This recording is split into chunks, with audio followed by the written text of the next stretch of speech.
Thank you, Dale, so much for being back on my channel. I wanted to kind of do some follow-up about our conversation about the why is the rapture fake. I'll put the thumbnail over here in the video, and I'll put the link to that conversation in the pinned comment as well as the description.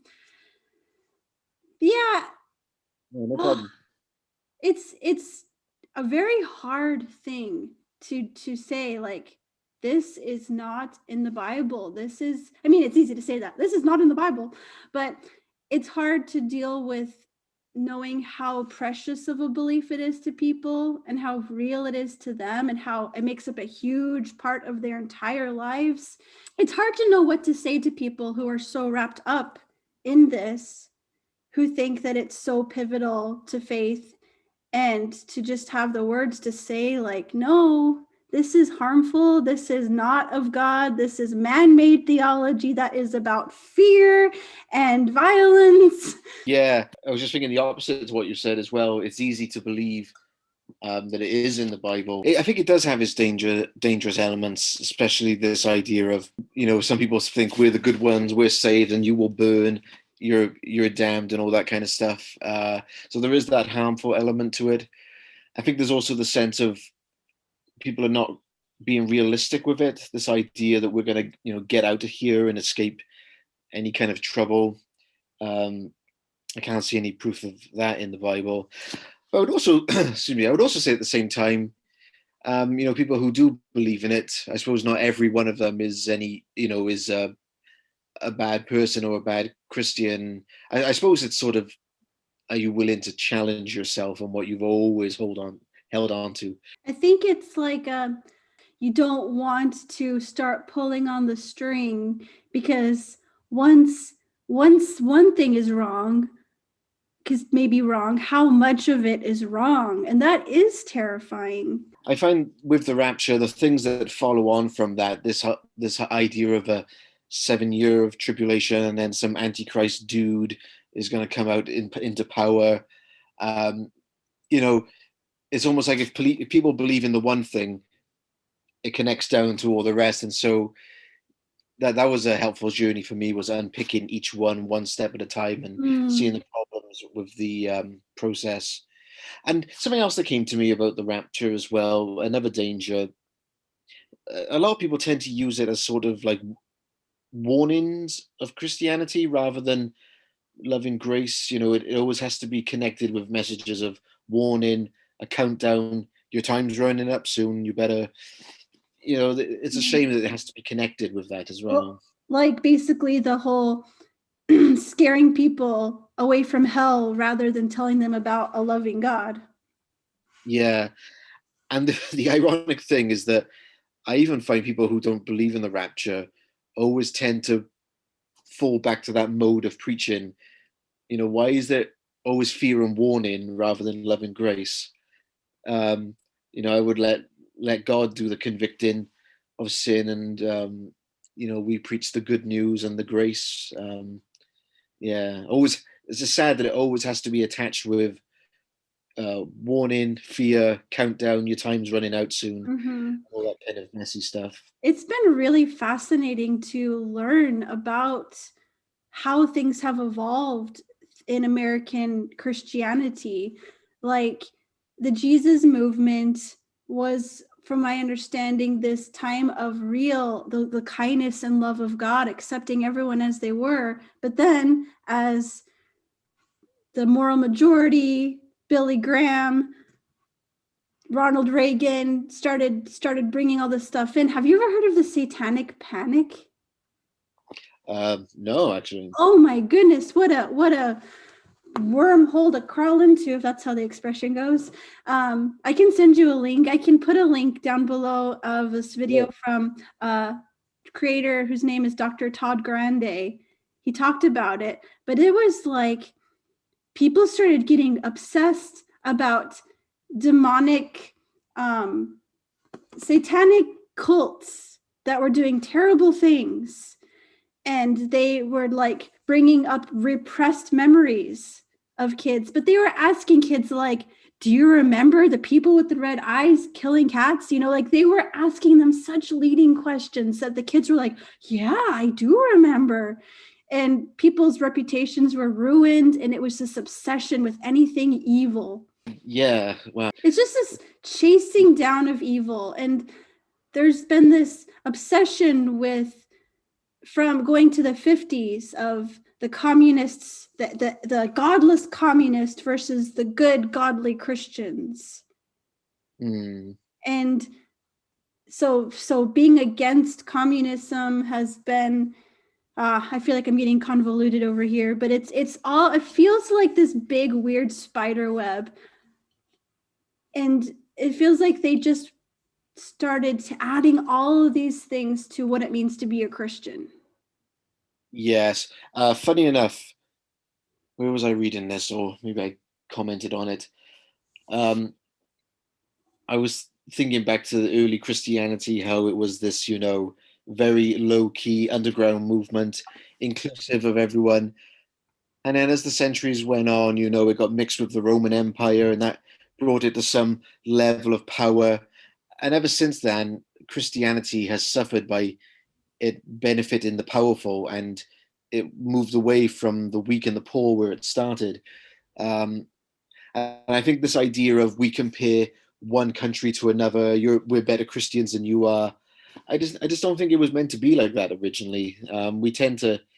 Humans tend to create these empires of power and use Christianity to promote it.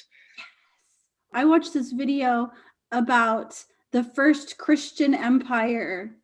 Do you know who I'm talking about? Christian? Like he was very heavily associated with the sun god. And so he started kind of combining imagery of fire and the sun with Jesus. And he was given this, by this sign you shall conquer. And it was a cross in the sky, and it was Yeah. it was like, this is so not of Christ. And like the whole conquering thing, the whole aligning with power, just like you said, it's so anti-Christ.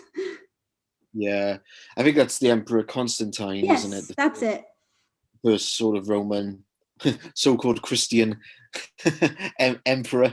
And he funded one of those things to assemble the Bible.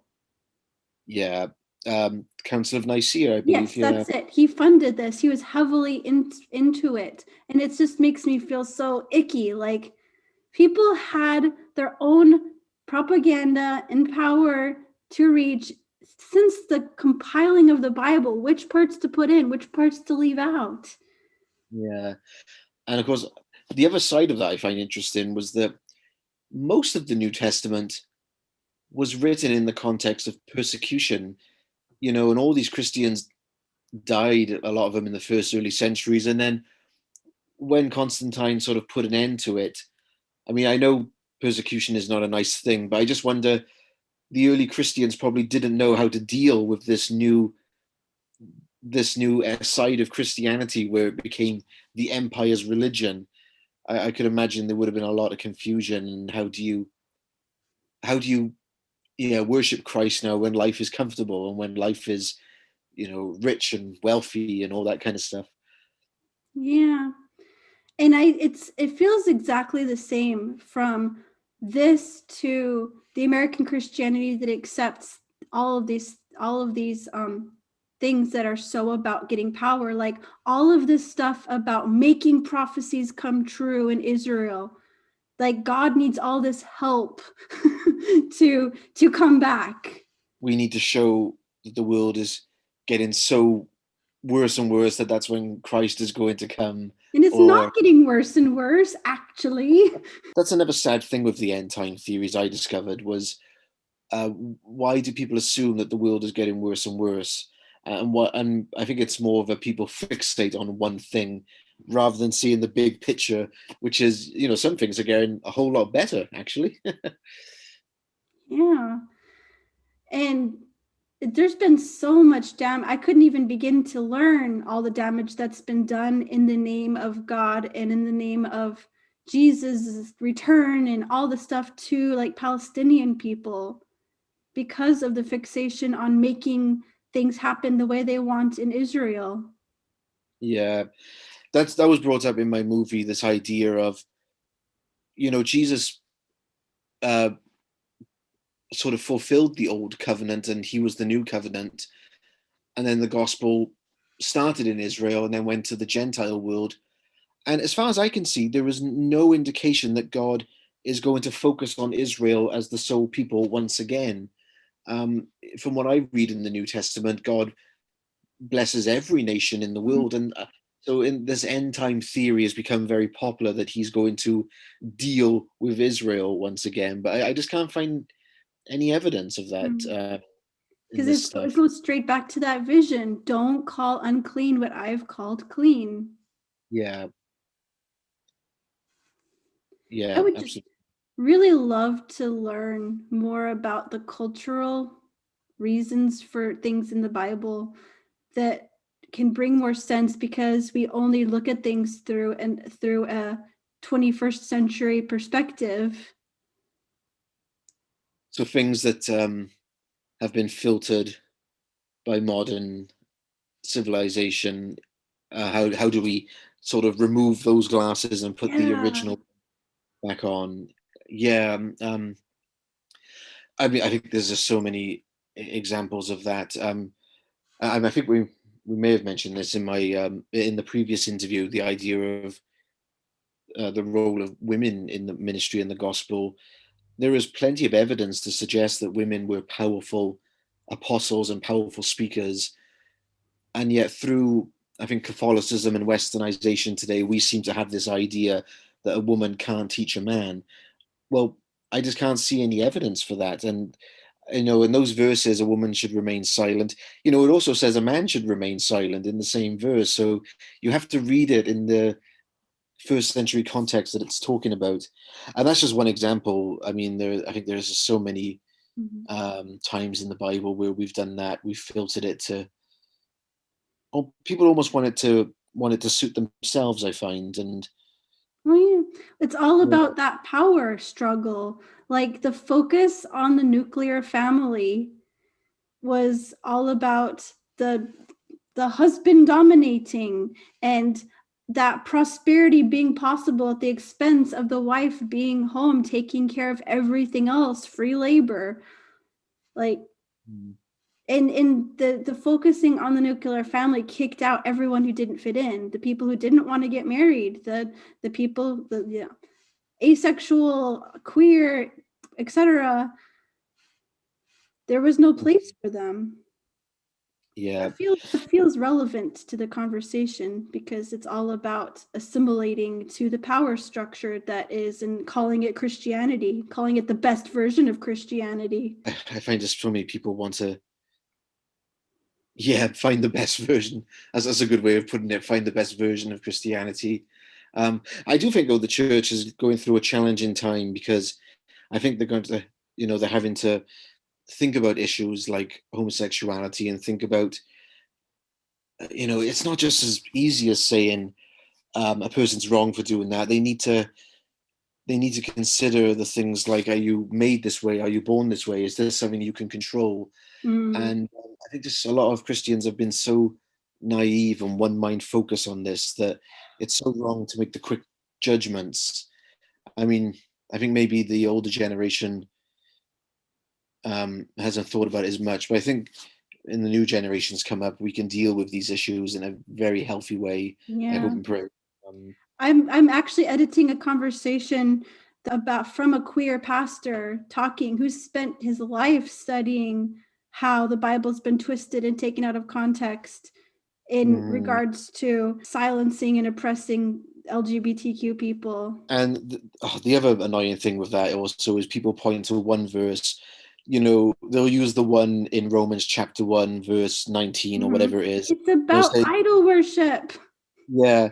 And also it says, it says people were having a normal sexual relations, but it also says, these were the ones who were murdering and idol worshipping and, doing all these sacrifices. He's not talking about a committed relationship between a same-sex couple there. He's talking about, like you said, idol Yeah. worship, people who were just evil and People twisting things. using sex to dominate and harass and abuse. Hmm. I think you said it. What can we call unclean that God has made clean? I just don't know how we can say no. God is not using you when clearly a homosexual person can do ministry very powerfully.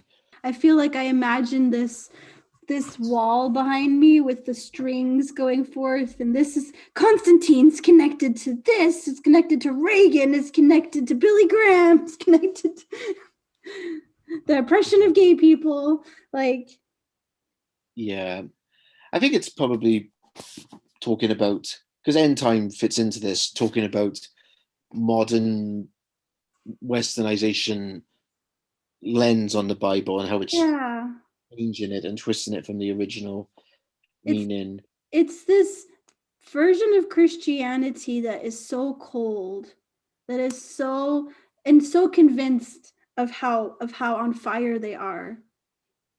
They'll sit and they'll pray for 24 hours straight, and they'll get up and they won't feel any compassion for someone who doesn't have the right paperwork to be in their country.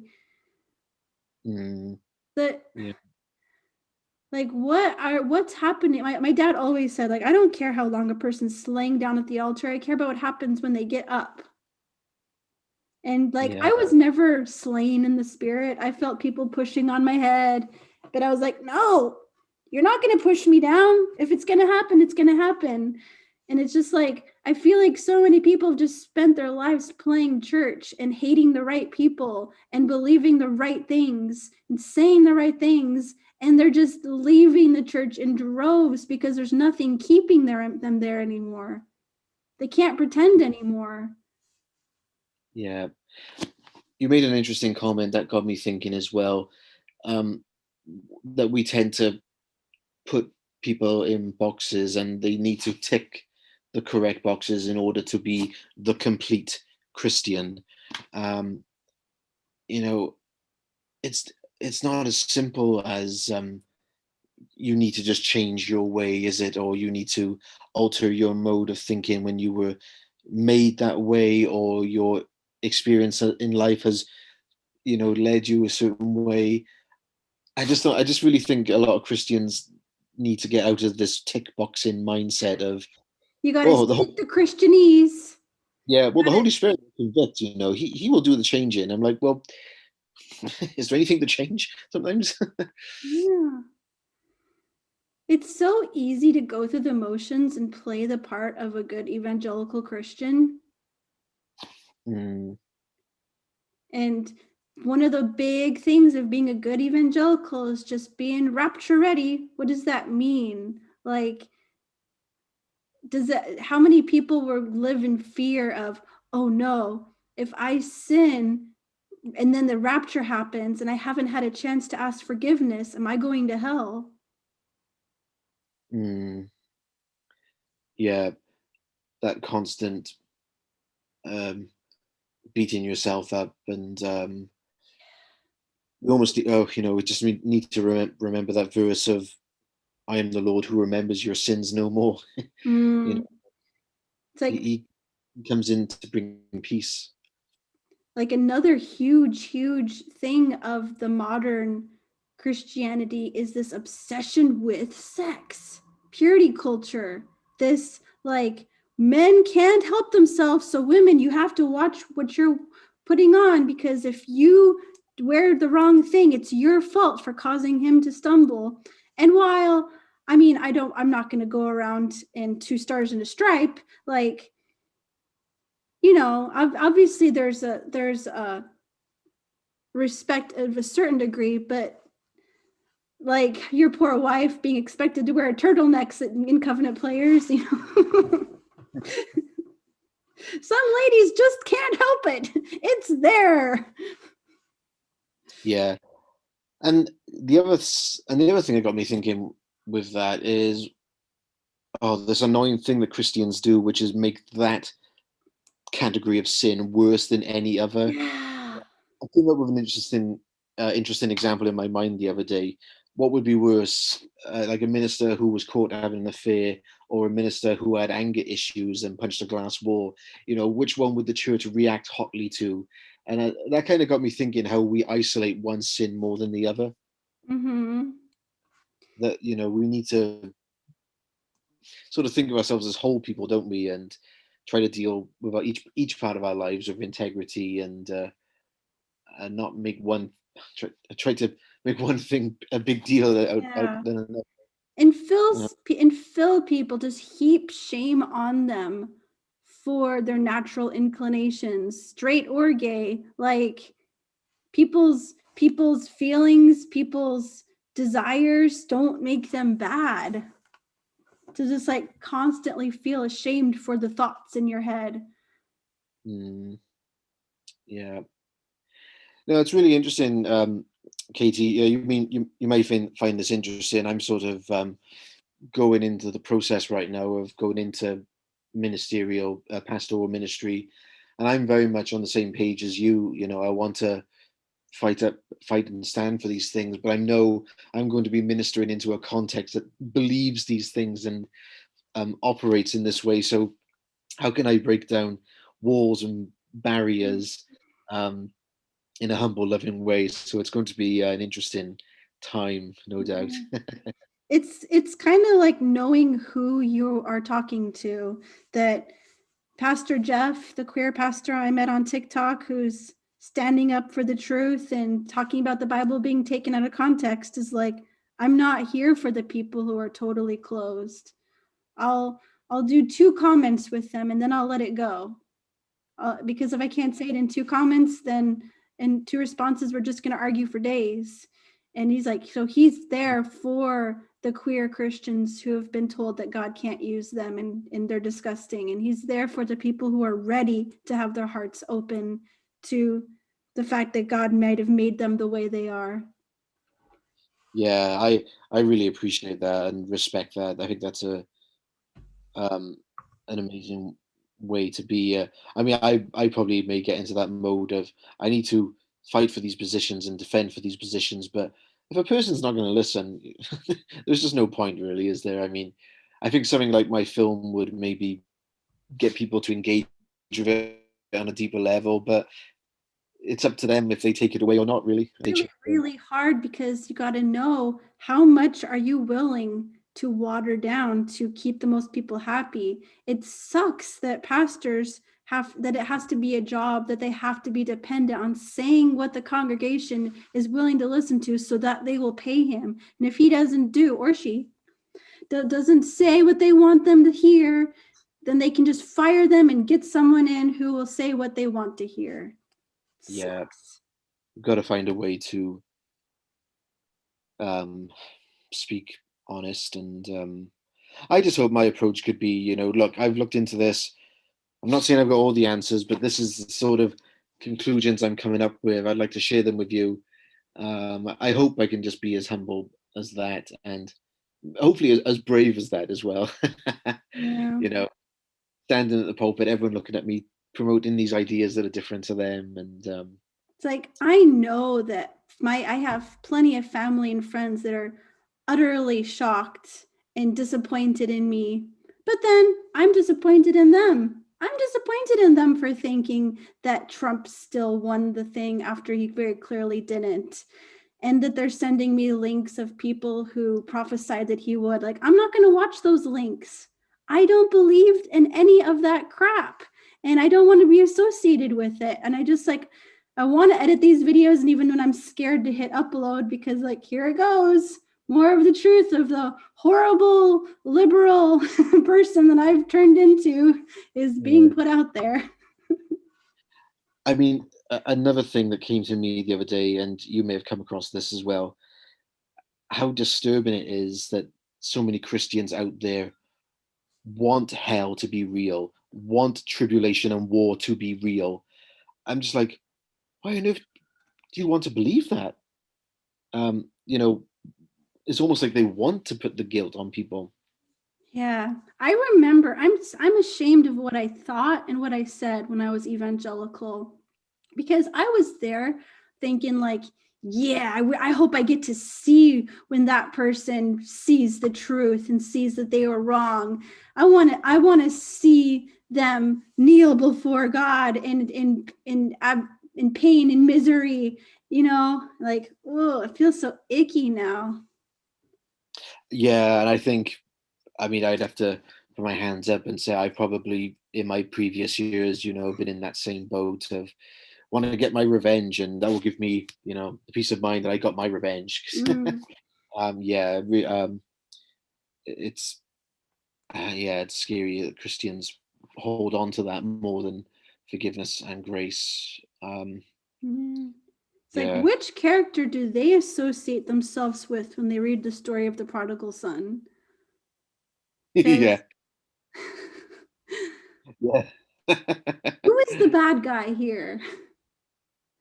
Yeah, I mean that story is so fantastic, isn't it? The fact that the son who stayed, he was, just as lost as the wandering son. People read it and they only want to see themselves as the accepted son. And you'll enjoy this one as well. I was talking to someone about, Judas Iscariot, how many people just assume that he was damned and that there was no forgiveness for him. And I'm thinking, well, you know, he threw the silver back in the Pharisees' faces. He fully repented for what he did. And the saddest thing is that he took his own life. But surely God's love would reach out to him. Mm, But we've kind of got this Christianity, no, no, proven guilty to yeah. the end. And of course, the Catholicism things that were absorbed into the Protestantism as it evolved was the whole there's suicide being an unforgivable sin. Like, that's not in the Bible. Mm, Age of yeah, accountability, that's not in the Bible. yeah, All these things that we just accept because we heard them our whole lives. yeah. And I think, yeah, I think a lot of all these end time ideas are just that. We've just been told them all our life that Yeah. rapture, 7 year tribulation, and Antichrist. And yeah, not as straightforward as that. And those things totally rob people of what the Great Commission is.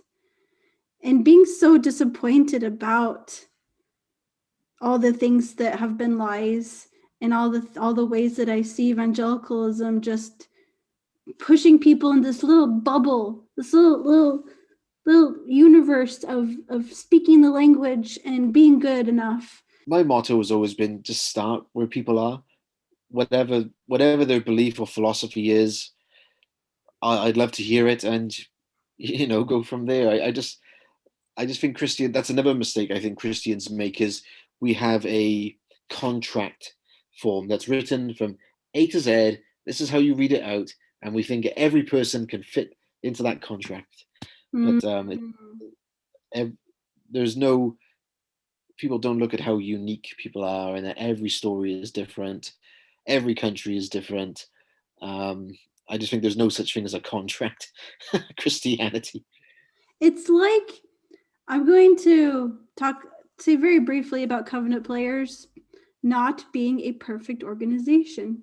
I will not go into detail, but I remember at different points of my time within the ministry of thinking, I don't want to recruit anybody into this. This is too toxic. I don't want them to get hurt. I don't want them to lose their faith completely. And I'm feeling myself kind of thinking that about Christianity. I didn't even realize that. I didn't even put words to it until this moment. That, like, there was a time when I felt like I couldn't have a friendship with a non-Christian without always being ready to tell them about Jesus. And then it almost feels like I'm using the friendship because I want this for them, rather than actually just being friends with people to be friends with them. And there's so much toxicity within organized religion. It's like, ooh, I don't want to recruit people into this. I don't know where I stand about this. Like, ready to cast off the word Christian and just say Jesus follower, you know? Yeah. Oh, I can relate to that. I mean, there's been many times I've been disturbed or bored in church. Would I want to bring people into that atmosphere as well? So, I can completely understand that, and I so get why people are put off.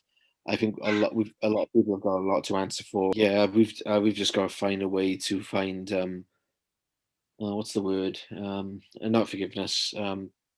When you sort of have to build something that's been broken back up again to give them a better perspective of Christianity. Just a Redeem, reconstruction all around. yeah, redeem it or reconstruction.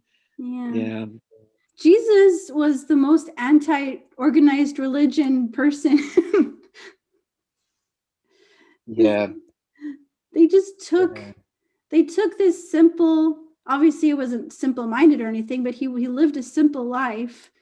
They took this simple life, dirty, sandy, and they just like they took crusty, dirt-stained feet, sandals, and like without even washing them, and put them in gold, and just painted and just built all the stuff around it. And it was supposed to stay dirty and dusty and with the real people. It was supposed to be answering the real people and having compassion for other real people instead of just painting them gold. yeah. And the sad thing is, the temple, by the time Jesus came along, had already turned gold, as you put it, and it was meant, it was meant to remain for the people. And Jesus spoke out against the very institution that should have represented God's kingdom. I just find that really significant that the very people he told off was the religious elite, Yeah. those who should have known better. I'm just really wondering what Christ would say today to churches. Um, would we even recognize him as Christ, to be honest? No. Well, no, because who we think it was is the image of Jesus was a gay white guy. Yeah. Have you heard that? That famous Jesus painting was is rumored to be the lover of the painter. No, I mean, I've come across the whole Jesus white man, blonde hair, blue eyes sort of Yeah. thing. They would not recognize the dirty feet, brown skinned person that was Jesus, the Yeah, Jesus that walked the earth. yeah. Again, westernization, isn't it? Yep. Westernization. Colonialism. I must admit, I've heard a lot of Christians say they get more fulfillment out of the conversations they have, with their non-believer friends in work or whatever, than they would the Christians in the church. I think there's something quite honest about the conversations we may have outside the church. I had a wonderful conversation with someone in work. Um, I fair play to them. I could talk to them about anything. There's no sort of hostility, but we were talking about the way God works in miracles, and can everything be explained by natural science, or does it take a person like God who's outside of science to do something? And it was just so encouraging because they can sort of come to an understanding that there is a higher being out there. There is a higher power, and I just think that's an amazing starting point. I just found no need to bash repentance over their heads in that moment. Yeah. um, give me someone who's dealing with their demons and their sins with integrity any day than a believer who has to put on a front to show that they've got it all together. I mean, I've been blessed with another kind of conversation. I think I spoke to a man once who wasn't a Christian, and he just had this idea that Christians were perfect. And when I said to him, "No, look, Christians have depression, Christians have anxiety," it totally blew his mind. He really thought there was no illness or no, or at least no mental illness with Christians. And it's so I keep wondering why have they come to that thought? What ideas is people feeding them, or the church feeding them? Yeah. I've known people who've had to take antidepressants secretly Mm, because, that's all you should do is just have more faith, just pray more and blah blah blah. I just want to punch the people who think that in the face. yeah, that's another area of Christianity I'm not fussed on. this idea that we can't work alongside the psychiatrists or the doctors. It's all on faith. So why can't the two marry each other? It's the anti-intellectualism that makes me just so sick of organized religion that goes in that direction. I know not all Christians do that, but the Christianity that I was raised with, there's so many of them that do. There's no global warming. There's no pandemic. There's no blah blah blah. There's no psychiatrists. There's no they're sick. They kill people. They kill people, not letting them get the help that they need. I was just thinking, everyone says this Antichrist person is going to come to deceive people. He does not need to come. People are already deceived. The devil does not need an Antichrist person at all. The evangelicals are doing a great job all by themselves. I just the devil has so much influence anyway. Why on earth does he need an Antichrist figure? Oh gosh. There's so much blood on the hands of the people who, because they're all in the same group, aren't they? If they believe in the rapture, they believe that Trump still won a second term. They believe that it's a sin to be gay, and they think that gayness can be reversed. And there's a 0% success rate with any of those horrific conversion camps. They would rather have dead kids than have gay ones. They would rather see everybody. They think they're so oppressed, and they're not. They're powerful. Yeah. And I keep hearing the words, the Holy Spirit will convict, but I don't see that happening, because those are also the same churches that let abuse happen, because the ministry is more important than the people. The positive things that have happened, at what cost? I haven't gotten so intense in a conversation for a long time, but I'm glad that you're not too bothered by my passion. No, I mean, I think I'm with you on all the beliefs you have, and I agree with everything. I suppose, is there sort of like ways that help you see positivity, or ways that something that you could see being positive? I totally see a positive in that you want to be a pastor in spite of all this, and that gives me hope for a generation of pastors who are gonna, once the bigots and the abusers die out, and make place for the people who are like, you know what, let's be better, let's be more like Jesus. Like, I know that there are other people who are loving, and it's interesting because it feels like true Christianity is so much more on the outskirts than we ever would have thought growing up. It's like a sect. Wait, sect is maybe the wrong word, but, and you know what I mean? Like the sect within the organization is this tiny group of people. Yeah.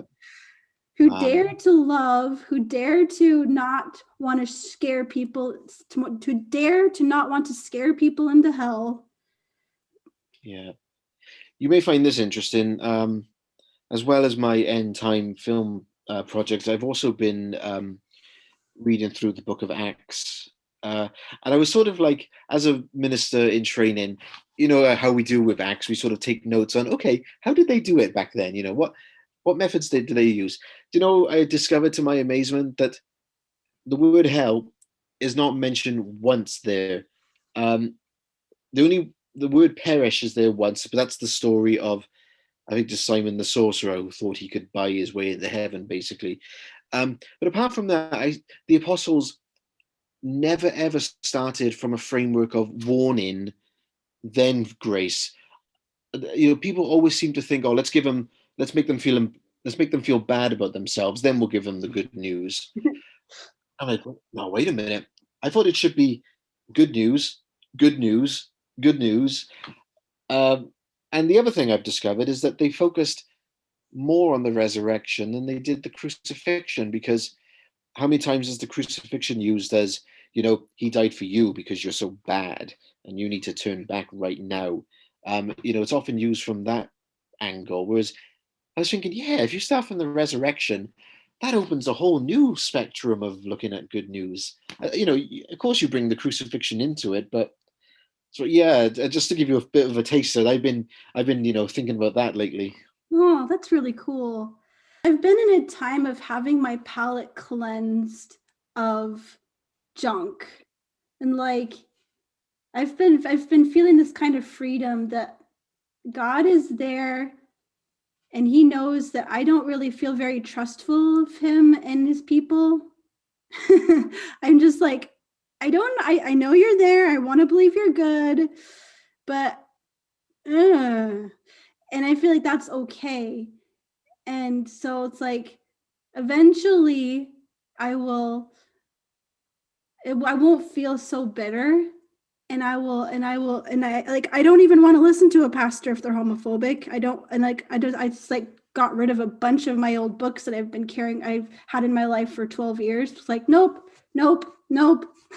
I want to go back further, If they were born in the last 200 years, they're probably messed up. So I was wondering how I would deal with this. Like, how would you deal with like a pastor, say, who doesn't agree with homosexuality, but he would never abuse them or hurt them? He just so happens to not agree with it. I'm just wondering. So I'm not sure of the answer of that myself. Have you ever found ways to think about that, or Like, would I listen to them? Would I respect them? yeah, like they would never hurt a person in a million years. I mean, They just I've got happen not. plenty of these people in my life, so it's like peaceful coexistence, but I don't really want to have them to have any spiritual say in my life. Like, Yeah, yeah, that's sort of interesting. 'Cause I think another thing with Christianity is we sort of have to find ways to, I suppose, still be brothers and sisters in Christ, even if we may not agree with an issue. I mean, it could be anything, couldn't it? Not just homosexuality. It could be, is evolution true, or is it literal mm, 6 days, or could it be, Mark was written first or Matthew was written first, blah blah blah, whatever it is. That finding ways of, I feel like I would just rather not worry about fitting into a setting with a bunch of Christians. I feel like I would rather just be out there feeding people, loving people who've been told that they aren't lovable because of who they are attracted to. I'd rather just be with people than worry about, oh, let's not talk about evolution, let's not talk about homosexuality because we don't want to offend anyone, we don't want to get into this discussions. It's like I'm tired of the thought of discussions. Like, let's just do something. Let's work on race relations. Let's work on reaching to people who are all alone. yeah, no, amen to that. I think that would be, the answer I was searching for. So no, thank you. I think I totally agree. I would rather put my energy into fruitfulness and rather than something that's not going to change. If you'd like to dive into the whole Reconstruction journey with me, check out this playlist on the left. And if you want to experience a little bit more fun and entertainment, check out this playlist on the right. And thanks for watching.